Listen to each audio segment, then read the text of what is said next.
Assalamu alaikum students. Today we will study Charles' law from chapter number 3. Charles' law. It is a quantitative relationship between temperature and volume of a gas and was given by the French scientist J. Charles in 1787.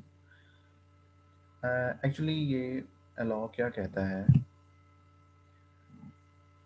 कि जैसे ही हम temperature को बढ़ाते हैं तो gases का जो volume है वो इंक्रीज करता है। ठीक है, वो किस वजह से इंक्रीज करता है?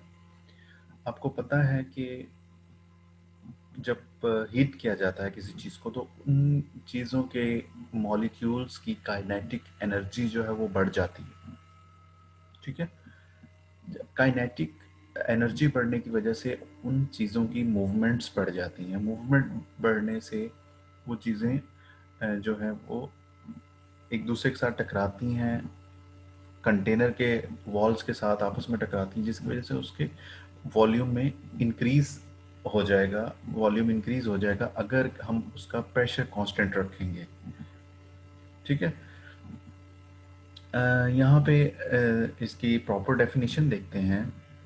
According to this law, the volume of the given mass of a gas is directly proportional to the absolute temperature when the pressure is kept constant. ठीक है, एब्सोल्यूट टेम्परेचर को हम केल्विन में जो है वो कैलकुलेट करते हैं। इसके बारे में भी हम पढ़ेंगे, एब्सोल्यूट टेम्परेचर के बारे में आगे आने वाले टॉपिक में। तो इसको जस्ट आप इतना जान लें, एब्सोल्यूट टेम्परेचर को जो केल्विन में हम टेम्परेचर रखेंगे उसको हम जो है वो एब्सोल्यूट टेम्परेचर कह देते हैं। यहाँ पे इसका मैथमेटिकल फॉर्म देखते हैं इस लॉ की। Volume is directly proportional to T when pressure and number of moles are constant. ठीक है, इसको मज़ीद सिंप्लीफाई करेंगे। डायरेक्टली प्रोपोर्शनल का साइन हटाएंगे तो हमें एक प्रोपोर्शनैलिटी कांस्टेंट लगाना पड़ेगा, जिसे हम स्मॉल के से डिनोट कर रहे हैं। V is directly proportional to K T, और इस फॉर्म ये जो इक्वेशन है ये V over T is equal to K भी हो सकती है। अगर हम टेम्परेचर चेंज करते हैं तो T1 से T2 टेम्परेचर करते हैं तो दो इक्वेशंस हमको मिल जाएंगे। V1 over T1 is equal to के और V2 over T2 is equal to के। ठीक है, के यहाँ पे प्रोपोर्शनैलिटी कांस्टेंट है, जो कि कांस्टेंट रहता है, तो इसलिए जो गैस 1 के लिए इक्वेशन है वो इक्वल हो सकती है गैस 2 के लिए। एक्सपेरिमेंटल वेरिफिकेशन आप यहाँ देखते हैं इस लॉ की। यहाँ पे आपको एक डायग्राम नज़र आ रही है, फिगर नंबर 3.6। ठीक है, इसमें एक मूवेबल पिस्टन लगाया गया है।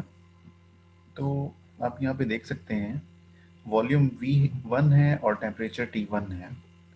जैसे ही हम टेम्परेचर को बढ़ाएंगे यानी उसको हीट करेंगे तो आप देख रहे हैं कि वॉल्यूम फैलेगा, उस कंटेनर का पिस्टन जो है वो अपवर्ड मूव करेगा। क्यों अपवर्ड मूव कर रहा है? क्योंकि गैस का वॉल्यूम जो है वो इंक्रीज हो रहा है। अब यहाँ पे हम एक एग्जांपल देख लेते हैं, न्यूमेरिकल है। तो न्यूमेरिकल आपको आ सकता है एग्जामिनेशन पॉइंट ऑफ व्यू से, 4 मार्क्स के लिए आपको न्यूमेरिकल आते हैं।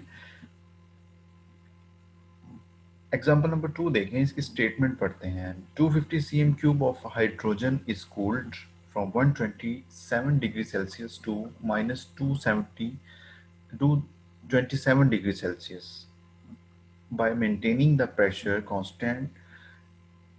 ठीक है, प्रेशर को कांस्टेंट कर दिया है। Calculate the new volume of the gas at low temperature. आप खुद से ज़रा आइडिया लगाएं, 250 cm क्यूब था वॉल्यूम, गैस को हमने ठंडा किया, इसका मतलब है वॉल्यूम कम होगा।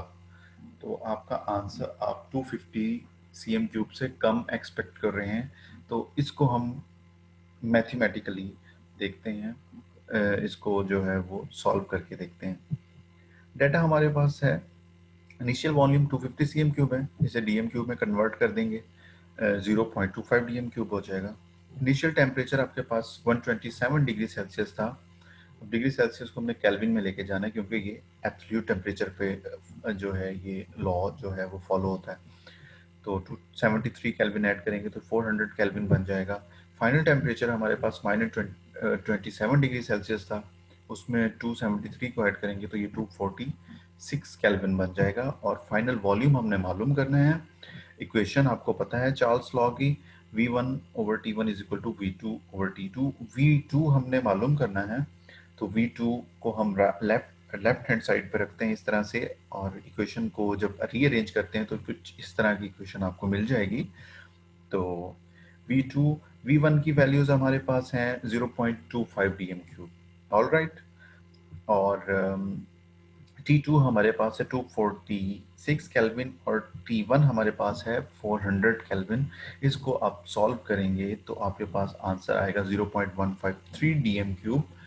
और इसको हम cm³ में कन्वर्ट करेंगे तो ये 153 cm³ बन जाएगा, जिसका मतलब है हम पहले ही एक्सपेक्ट कर रहे थे कि वॉल्यूम में डिक्रीज आएगी। तो ये आपको चार्ल्स लॉ जो है आ सकता है एज अ लॉन्ग क्वेश्चन, और इसमें से आप इसकी जो डेफिनेशन है उसको आप शॉर्ट क्वेश्चन के तौर पे कर सकते हैं। इसको आप देखें, प्रिपेयर करें। इंशाल्लाह आपसे अगले लेक्चर में मुलाकात होगी। अपना ख्याल रखिएगा। अल्लाह हाफिज़।